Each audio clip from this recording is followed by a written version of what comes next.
You know, this is another time to be thankful and proud to be an Igbo person if you are one. Because why not? This is me coming out boldly to say congratulations to Igbos. The other day, it was a 26-year-old Igbo lady, an aerospace engineer in California, leading groundbreaking research in flight safety, control systems, and aerospace optimization, first of our kind. Now, today, it's another one again. Where are the Igbo in this community of ours? Come closer. Identify yourselves in the comments. Let me tell you how your people are doing wonders in the world today. Is it fair to say Igbos are the most intelligent?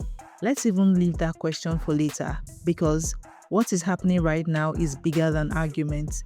It's pure evidence. These brilliant girls will represent Nigeria at the World Schools Debating Championship WSDC in Kenya later this year. Now understand this properly. WSDC is the largest secondary school debating competition in the world, with over 85 countries participating. This is not a small platform. This is not a local stage. This is global. And the 2026 edition is historic. It is the first time in 15 years the championship is being hosted in Africa, and only the second time ever on African soil. So this is not just representation, this is history, visibility. This is Africa on the world stage, and Nigeria is part of it. Team Nigeria earned their place through the highly competitive nationwide inter-secondary school debate competition organized by the Federal Ministry of Education, showcasing the best student debaters from across the country. Which means these girls did not get here by sentiment. They did not get here by favor. They did not get here by connection. They got here by pure intellect, discipline, preparation, and brilliance. What a powerful moment of pride and progress for Igbo. Seeing young Igbo girls rise to the global stage through confidence, clarity of thought, and excellence is deeply inspiring. This is proof that brilliance has no boundaries. Talent does not need luxury to grow. Greatness does not require privilege to manifest. These girls are not just representing Nigeria. They are carrying a legacy of sharp minds, strong voices, fearless reasoning, and intellectual courage. Now listen to this part very well. The most interesting and inspiring part of this story is not even the global stage. These students are from Anambra State, Nigeria, not elite city schools, not foreign academics, not international institutions. Their schools are located in rural villages, unlike the ones we see in big cities, and pay outrageous school fees. One of them is from Mata Amabili Secondary School, Umoji, Anambra State. The other two girls are from St. John Vianney Science School, Ukulu at Anambra State. Let that sink in. Rural schools, village communities, simple but top-notch environments, and global standard minds. This alone destroys the narrative that greatness only comes from big cities and big systems. It proves one thing: brilliance lives everywhere.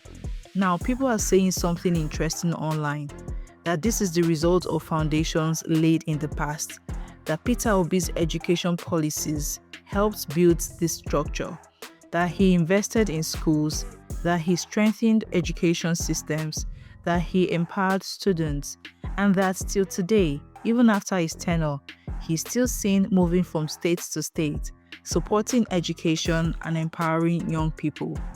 People are now saying he's not thanked enough. Is it true? Maybe, maybe not.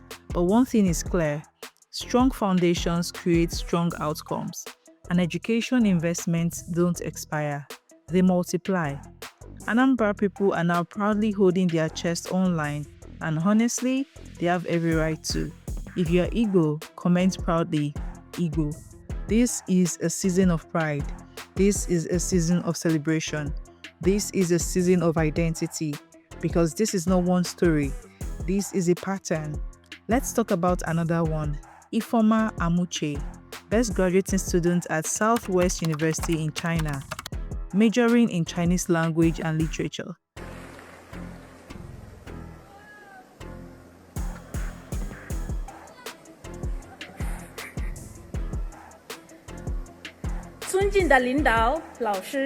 亲爱的同学们，大家好。